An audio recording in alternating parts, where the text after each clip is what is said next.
नमस्कार, news update में आप सभी का स्वागत है। मैं हूं आपके साथ मधु पोपटानी। रुक करते हैं खबरों का, जहां मुख्यमंत्री पुष्कर सिंह धामी एक बार फिर उत्तराखंड के कई जिलों के प्रवास करने जा रहे हैं। इसे लेकर सूचना महानिदेशक बंसीधर तिवारी ने जानकारी दी है। उन्होंने बताया है कि प्रदेश के कई जिलों में मुख्यमंत्री प्रवास करेंगे, जहां वो कई योजनाओं की समीक्षा करेंगे। उन्होंने बताया कि अलग अलग जिलों में स्थानीय लोगों से मिलकर मुख्यमंत्री विकास कार्यों की समीक्षा करने जा रहे हैं, ताकि अगर कोई समस्या हो तो उसे धरातल पर उसका उपाय किया जा सके।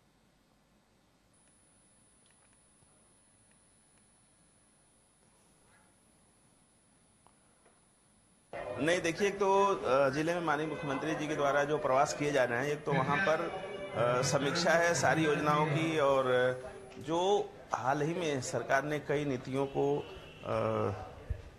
मतलब रोजगार की दृष्टि से, कृषि बागवानी की दृष्टि से, सौर ऊर्जा के क्षेत्र में अलग अलग 30 से ज़्यादा नीतियों को बदला है। उन नीतियों का क्या क्रियान्वयन धरातल पर हो रहा है, उसकी समीक्षा करना, जो विकास के अन्य कार्य हैं उनकी क्या स्थिति है उसकी समीक्षा करना, और साथ ही साथ लोगों से मिलना, ताकि उनकी समस्या जो है धरातल स्तर पर जाकर के प्राप्त की जा सके। इन लक्ष्यों को लेकर के उनका प्रवास कार्यक्रम आयोजित होंगे। प्रदेश में होने जा रहे निकाय चुनाव और अन्य चुनाव को लेकर कांग्रेस ने कमर कस ली है। कांग्रेस प्रदेश अध्यक्ष करण मेहरा के नेतृत्व में आज उत्तराखंड कांग्रेस सोशल मीडिया विभाग के नई वेबसाइट और डिजिटल सदस्यता अभियान का शुभारंभ किया गया। इस अभियान के तहत 3 महीने के अंदर 1 लाख लोगों को जोड़ने का लक्ष्य रखा गया है। वहीं इस मामले में कांग्रेस के आईटी सेल के अध्यक्ष विकास नेगी ने कहा कि डिजिटल प्लेटफॉर्म आज के युग में प्रभावी हो रहा है। इसी के मद्देनजर आज नई वेबसाइट का शुभारंभ कर प्रत्येक विधानसभा में 1 से 2 हजार लोगों को जोड़ने का लक्ष्य रखा गया है।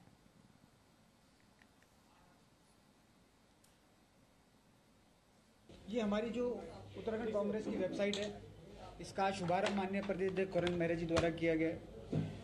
और इसका जो लक्ष्य है, अभी हमने 1 लाख मेंबर्स प्रत्येक विधानसभा में 1 से 2 हजार मेंबर्स का लक्ष्य रखा है, जो कहीं ना कहीं आज हम डिजिटल आज देख रहे हैं। आने वाले समय में डिजिटल प्रभावी होता जा रहा है समाज के अंदर अपनी बात पहुंचाने के लिए। तो उसी डिजिटल के प्लेटफॉर्म्स को हमने मजबूत करने के लिए अपने कांग्रेस जन या नया व्यक्ति जो भी कांग्रेस की विचारधारा के साथ जुड़ना चाहता है, कांग्रेस के विचारों को देखना चाहता है, सुनना चाहता है, उसी के लिए हमने वेबसाइट का आज विमोचन किया है। और इसके अंदर सारे जो भी हमारे कार्यक्रम होंगे, जो भी हमारे नेताओं के विचार होंगे, जो भी हमारे चाहे राहुल जी द्वारा चाहे प्रदेश द्वारा जो भी कार्यक्रम होंगे, इसके अंदर सूचना भी मिलती रहेगी। और इसके अंदर आपको एक प्लेटफॉर्म के नीचे विभिन्न जो हमारे चाहे इकाइयाँ हैं उनकी सब की जानकारी भी मिलती रहेगी। और इसमें इसके माध्यम से कोशिश हमारी ये है कि प्रत्येक ग्राम में जो भी चुनाव है, नगर पालिकाएँ, पंचायतें, ताकि कांग्रेस के साथ और अधिक से अधिक लोग हम जोड़ने का हमारा प्रयास है। देहरादून के रायपुर स्थित राष्ट्रीय खेल सचिवालय के खाद्य मंत्री रेखा आर्या की अध्यक्षता में वरिष्ठ अधिकारियों के साथ महत्वपूर्ण बैठक का आयोजन किया गया। इस बैठक में खाद्य मंत्री रेखा आर्या ने कैबिनेट की दी गई मंजूरी पर अधिकारियों से जानकारी ली और विभाग को दिए गए निर्देशों की समीक्षा की। इस दौरान रेखा आर्या ने मुफ्त गैस रीफिलिंग की मंजूरी की प्रगति की जानकारी ली। इसके अलावा उन्होंने नमक पोषण योजना NFSA के तहत राशन वितरण की मौजूदा स्थिति जैसे विषयों पर अधिकारियों के साथ समीक्षा की।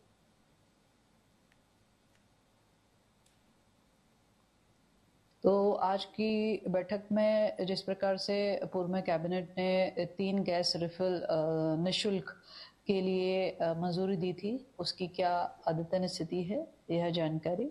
इसके साथ साथ में हमारे नमक खरीद को लेकर क्या स्थिति है, उसकी जानकारी। इसके साथ साथ में हमारा NFSA के तहत में हमारे जो राशन धान अथवा गेहूं है, उसका क्या स्थिति चल रही है, इसकी जानकारी इत्यादि। प्लस हमारे जो सस्ता गल्ला विक्रेता है, उनके भाड़ा से लेकर उनके भुगतान के संदर्भ में भी उसकी भी समीक्षा की गई है। तो इन सभी समीक्षाओं में निश्चित रूप से विभाग ने अभी तक में जो हमारे मुफ्त गैस रिफिल योजना है, उसका शासनादेश निर्गत होने के साथ ही जल्दी से जल्दी हमारे जो इसके उपभोक्ता है उनको सब्सिडी उनके खातों में DBT करने के निर्देश दिए हैं।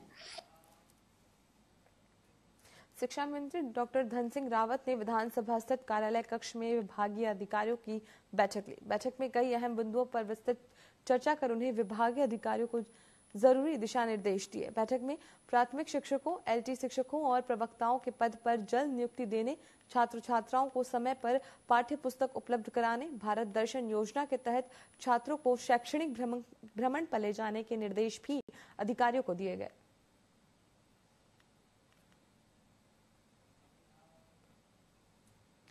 दून अस्पताल की आयुष्मान योजना में आ रही अड़चनें जल्द दूर होंगी। दरअसल राज्य स्वास्थ्य एजेंसी की टीम दून अस्पताल पहुंची। टीम के सदस्यों ने अस्पताल प्रबंधन के साथ बैठक कर आयुष्मान को लेकर आ रही सभी समस्याओं के निस्तारण को लेकर चर्चा की।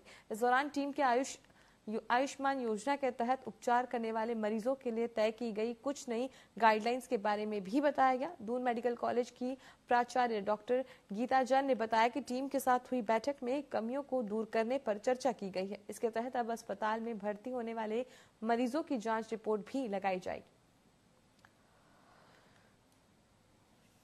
एक जो प्रॉब्लम हम लोग के साथ ये आ रही थी कि पेशेंट जो है CT MRI हमारे यहाँ करा लेता है, उसके बाद फिर वापस नहीं आता हमें रिपोर्ट दिखाने के लिए, और ऑपरेशन भी कई बार वो कहीं और जाके या इलाज किसी और अस्पताल में करा लेता है। तो उसके लिए भी उन बातों पे भी विचार हो रहा है कि इन खामियों को हम कैसे दूर कर सकते हैं कि पेशेंट हमारे पास रिपोर्ट लेके आए। तो इन सब के बारे में चर्चा हुई और उम्मीद करते हैं जो खामियां पाई गई उन सबको हम जल्दी से जल्दी दूर करने की कोशिश करेंगे। परिवहन विभाग पौड़ी की ओर से सड़क दुर्घटनाओं के दौरान घायलों के प्राथमिक उपचार देने के लिए शहर के कंडोलिया मैदान में फर्स्ट रिस्पॉन्ड प्रशिक्षण केंद्र का आयोजन किया गया, जिसमें वाहन चालकों, परिचालकों, नवयुवकों सहित अन्य प्रतिभागियों को सड़क दुर्घटनाओं के दौरान राहत और बचाव कार्यों की महत्वपूर्ण जानकारी दी गई। ARTO NK ओझा ने बताया कि कार्यक्रम की मदद से वाहन चालक, परिचालक सहित उपस्थित लोगों को प्राथमिक उपचार, घायलों की सहायता, आपातकालीन सेवाओं को सूचित करने और दुर्घटना स्तर पर उचित कदम उठाने को लेकर व्यावहारिक प्रशिक्षण दिया गया।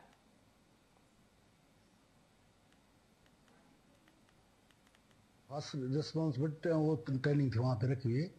तो ये तो हमारे वाहन चालकों के लिए अति आवश्यक है ऐसी ट्रेनिंग होना, क्योंकि जो फर्स्ट रिस्पॉन्डर होता है एक्सीडेंट पे हमारा वाहन चालक ही होता है, और उसको किस तरह से जो घायल है, जो एक्सीडेंटल आदमी है, उसको किस तरह से ट्रीट करना है, ये पूरी गतिविधियाँ NDRF SDRF वालों द्वारा वहाँ पे बताई गई है। इसमें क्या होता है कि हम कैजुअलिटी रेशियो इसलिए बढ़ जाता है कि मेडिकल फैसिलिटी तत्काल नहीं मिल पाती, क्योंकि पहाड़ के एक दुर्गम रास्ते भी होते हैं, हर जगह पहुंचाना बहुत मुश्किल हो जाता है। तो अगर उसको फर्स्ट एड मिल जाए तरीके से तो उसको सही से हम पहुंचाना, हॉस्पिटल तक ले जाना, तो बचाने के चांसेस। भारतीय ओलंपिक संघ की ओर से राष्ट्रीय शीतकालीन की मेजबानी उत्तराखंड को मिल गई है, जिससे संभावित तिथि भी निर्धारित कर दी गई है।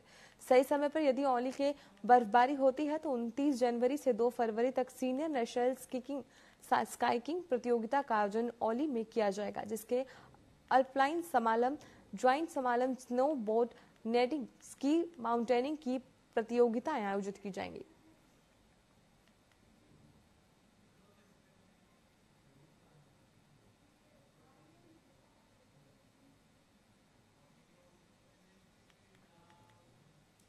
उत्तराखंड में मौसम का मिजाज शुष्क होने लगा है। दरअसल मौसम विभाग के मुताबिक पश्चिमी विक्षोभ सक्रिय न होने के कारण आने वाले एक सप्ताह तक पूरे प्रदेश भर में मौसम शुष्क रहने का अनुमान है। मौसम विभाग के निदेशक विक्रम सिंह ने कहा कि पहाड़ से लेकर मैदान तक आगामी एक सप्ताह के दौरान बारिश का फिलहाल कोई अंदेशा नहीं है, यानी आगामी कुछ दिन तक पूरे प्रदेश में मौसम शुष्क रहने का अनुमान है। हालांकि सुबह से और शाम के वक्त पूरे प्रदेश में तापमान में जरूर गिरावट दर्ज की गई है।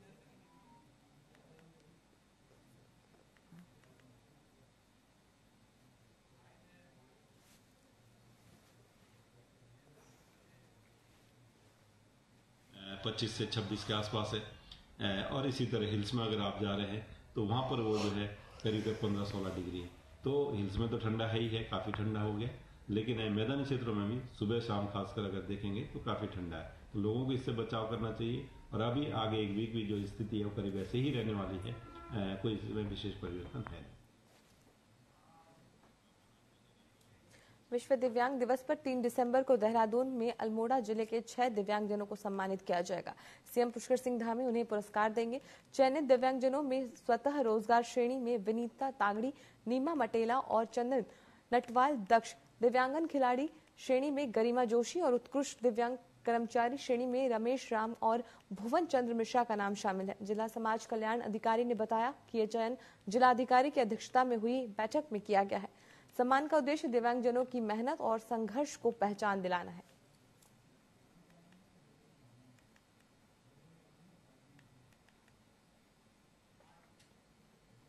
छह लोगों के लिए हमने 3 दिसंबर को जो देहरादून में प्रोग्राम आयोजित है उसमें माननीय मुख्यमंत्री जी के हाथों द्वारा इनको पुरस्कृत किया जाएगा और उसमें हमने इनके लिए एक गाड़ी की व्यवस्था करी है कि दिव्यांगजन वहां पर कोई उनको परेशानी ना हो, तो वो भी व्यवस्था की गई है। तो अल्मोड़ा जनपद से इस बार छह जनों का चयन किया गया है पुरस्कार के लिए। उत्तराखंड में होने वाले नगर निकाय चुनाव के लिए राज्य निर्वाचन आयोग ने सभी तैयारियां पूरी कर ली है। राज्य निर्वाचन आयोग के सचिव राहुल कुमार गोयल ने देहरादून के रिंग रोड स्थित कार्यालय में कहा कि निकाय चुनाव के राज्य निर्वाचन आयोग तैयार है। आयोग ने सभी तैयारियां पूरी कर ली हैं। 102 नगर निकायों में मतदान की प्रक्रिया होनी है। इसके लिए मतदाता सूची तैयार कर ली गई है। उत्तराखंड शासन से जैसे ही आरक्षण की प्रक्रिया पूरी होगी, राज्य निर्वाचन आयोग आगे की कार्यवाही शुरू करेगा।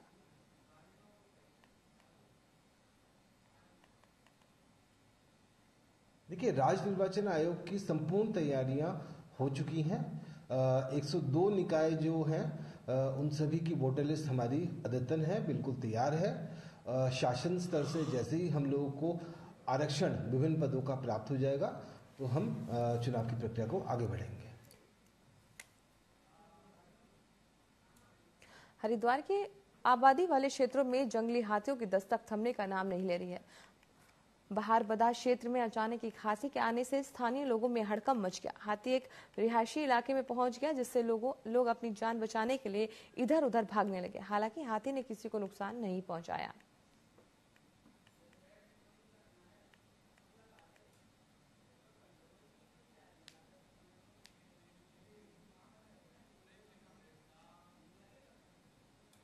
यहाँ रुकते हैं एक छोटे से ब्रेक के लिए, जल्द वापस आएंगे।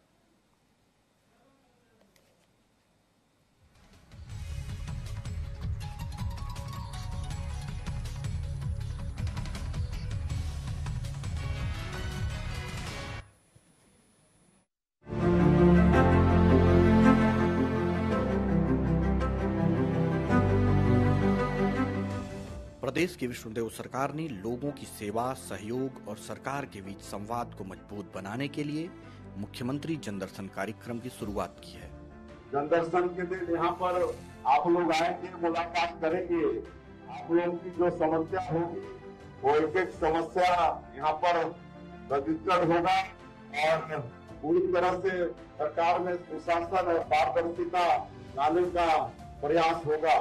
हर गुरुवार सुबह 11 बजे से दोपहर 1 बजे तक मुख्यमंत्री निवास कार्यालय में विभिन्न जिलों से आए लोग अपनी समस्याओं को लेकर पहुंचते हैं। इन समस्याओं का समाधान पूरी संवेदनशीलता से और तत्परता के साथ किया जाता है। मैं वीना निषाद, ग्राम केसला, तहसील आरन से हूँ। मोला आए जब मैं बहुत परेशानी होती, मैं दोनों पैर से मैं दिव्यांग हूँ। तब जन दर्शन में गए हम, तब मुख्यमंत्री ला बस समस्या बताए हम, तो मुख्यमंत्री जी हमारे समस्या ला समझी सवय, तो तुरंत समाधान करी सवय कि हमारे आए जाए के सुविधा दी सवय। राज्य शासन द्वारा सरकार और नागरिकों के बीच संवाद स्थापित करने की इस नई शुरुआत से लोगों के चेहरे पर मुस्कान लौट रही है। लोगों को स्वास्थ्य, शिक्षा और आर्थिक सहायता भी मिल रही है, जिससे उनके जीवन में सकारात्मक बदलाव आ रहा है।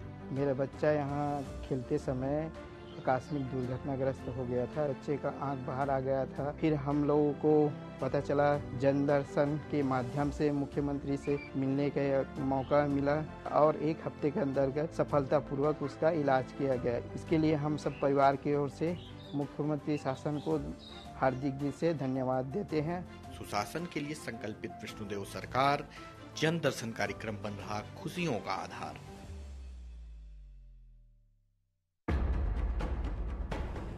देश के धुरंधरों से बेबाक बातचीत, आपके सवालों का हम मांगेंगे जवाब। तीखे सवालों की जानिए हकीकत। सवाल सियासत के, सवाल समाज के, सवाल मुद्दों के।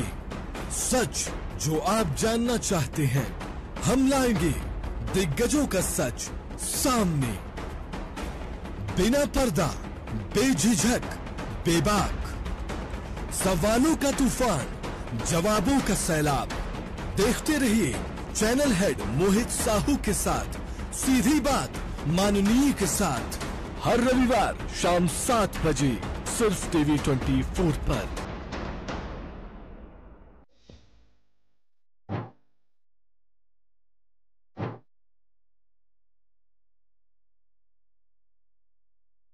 पांच रीजनल इंडस्ट्री कॉन्क्लेव की सफलता के बाद मध्य प्रदेश सरकार अब विदेशी निवेशकों को लुभाने की कोशिश में जुट गई है।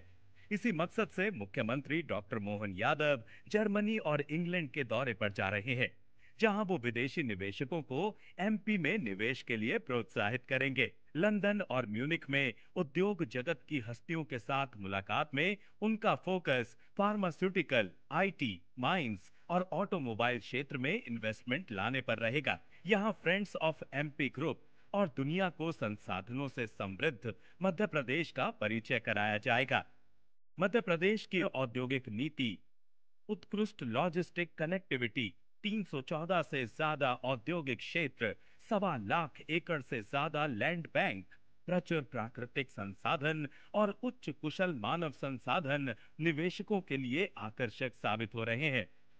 हम ये सभी दूर एमएसएमई का नया इंडस्ट्रियल एरिया डेवलप करेंगे। ये आपको लिए सौगात मिल रही, जोरदार अभिनंदन करो। प्रत्येक क्षेत्र में विकास की संभावना, केवल काम करने की तो देर है। तो अब यहाँ हमने टूरिज्म का, इंडस्ट्री का, माइनिंग का, एमएसएमई का, हेवी इंडस्ट्री का, बहुत सारे अलग अलग चीज कर दी। हमारा ये सब सेक्टर में समान रूप से विकास की संभावना है। यशस्वी प्रधानमंत्री नरेंद्र मोदी जी के विजन के अनुरूप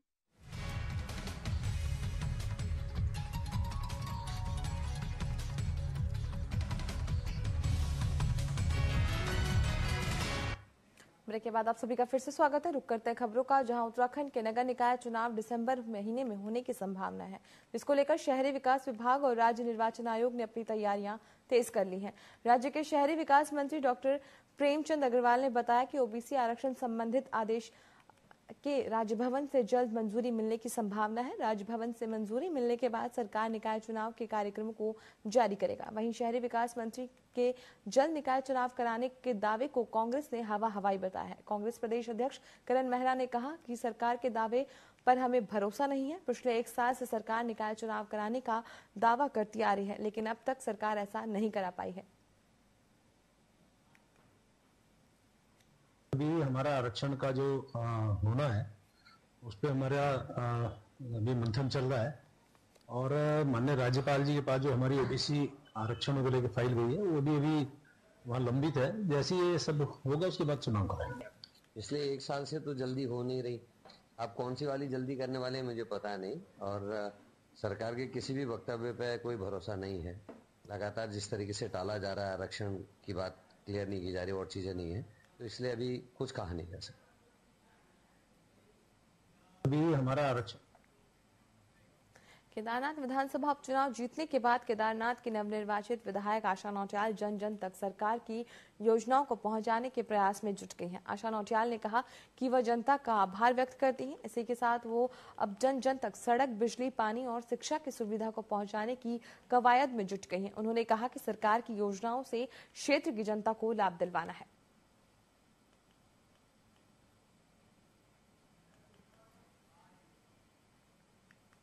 हमेशा जनता के बीच रहती हूँ और प्राथमिकताएं हमारी जहाँ सड़क नहीं है, पानी नहीं है, बिजली नहीं है, कुछ हमारी बड़ी योजनाएं हैं जो शिक्षा, स्वास्थ्य और चिकित्सा की हैं, उनको सभी चीजों को वहाँ पे प्राथमिकता के साथ मेरी प्राथमिकता रहेंगी कि वो सारी सुविधाएं वहाँ केदारनाथ विधानसभा में हो और भी मतलब शिक्षा के क्षेत्र में भी कुछ बड़े काम वहाँ पर हो, ऐसी हमारी प्राथमिकताएं हैं।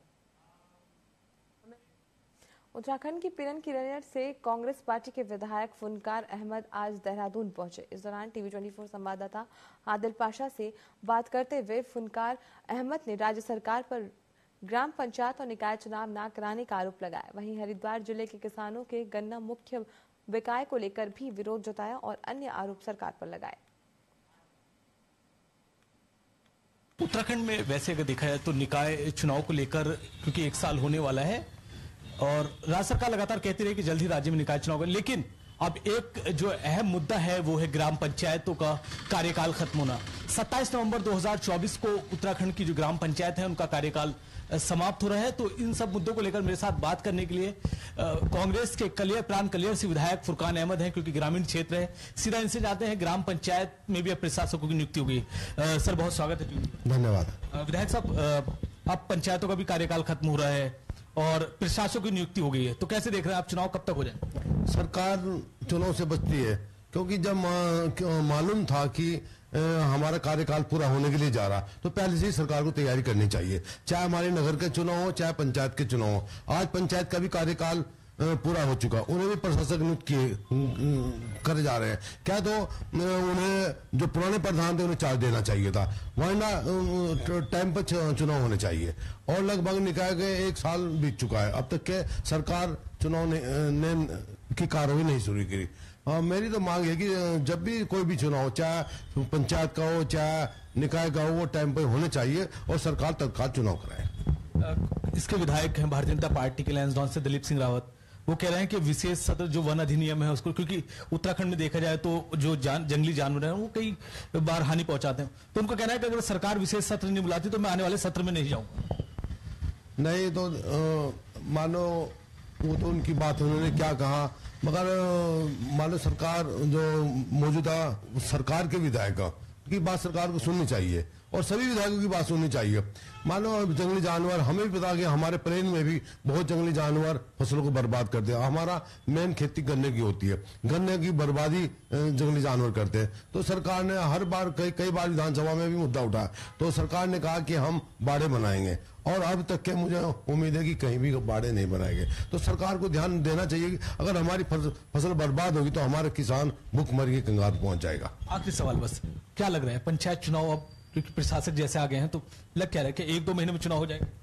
नहीं, सरकार को मेरा तो ये कहना है, क्योंकि मैं भी पहले प्रधान भी रहा, और क्योंकि पंचायत चुनाव बहुत जल्दी होने चाहिए, क्योंकि गांव में इतना जब तक के चुनाव नहीं होने के तो पार्टीबाजी चरम सीमा पर रहती है, और जो विकास जो ग्राम प्रधान लोग करते हैं, जिला पंचायत सदस्य करते हैं, हमारे ब्लॉक प्रमुख करते हैं, वो विकास रुक जाएगा। तो सरकार को तत्काल चुनाव कराए और चुनाव करा कर अपने अपने क्षेत्र में जो भी जीत का आएगा वो उन्हें विकास की गति को आगे बढ़ाना चाहिए। बहुत शुक्रिया। अभी हमारे साथ बात कर रहे थे प्राण कलियर से कांग्रेस पार्टी के विधायक फुरकान अहमद, जिन्होंने साफ कहा कि सरकार चुनाव कराने से राज्य में डर रही है, और उन्होंने साफ कहा कि जब चुनाव नहीं होते तब जो ग्राम पंचायत है उनका विकास रुक जाता है, इसलिए सरकार को चाहिए जल्द से जल्द चुनाव कराए। देहरादून से वीडियो जर्नलिस्ट सौरभ राजपूत के साथ आदिल पासा, TV24।